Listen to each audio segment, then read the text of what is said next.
As settlers began moving into Oregon in the early 1800s and into the area that would eventually become Cottage Grove, the town began to form along the old Applegate Trail, which is now River Road. It was primarily on South River Road to begin with because of the flour and timber mill and blacksmith shop at the site presently occupied by the old mill farm store.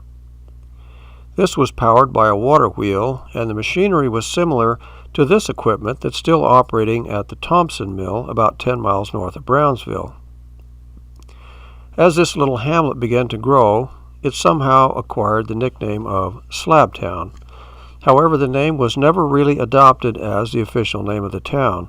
Because the West and Slabtown were still a bit wild, these were the gentlemen that were tasked with local law enforcement.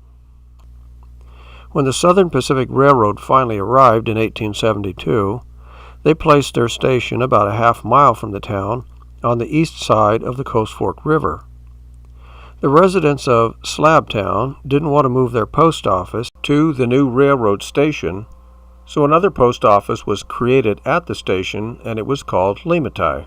This was the beginning of an ongoing dispute that lasted a number of years.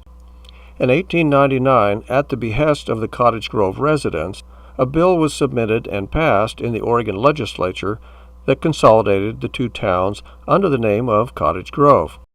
The name Cottage Grove was coined by a man called Greenberry C. Pierce, who applied for and received a commission to run a post office out of his home just east of what is now Interstate 5 near Creswell.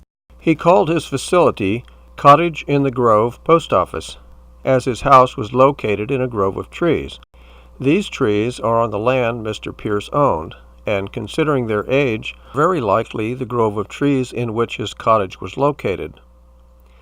The post office changed hands and locations a number of times until eventually it found its way onto South River Road of what is now present-day Cottage Grove. As a result, the residents decided in 1899 to call their town after the name of their post office, Cottage Grove.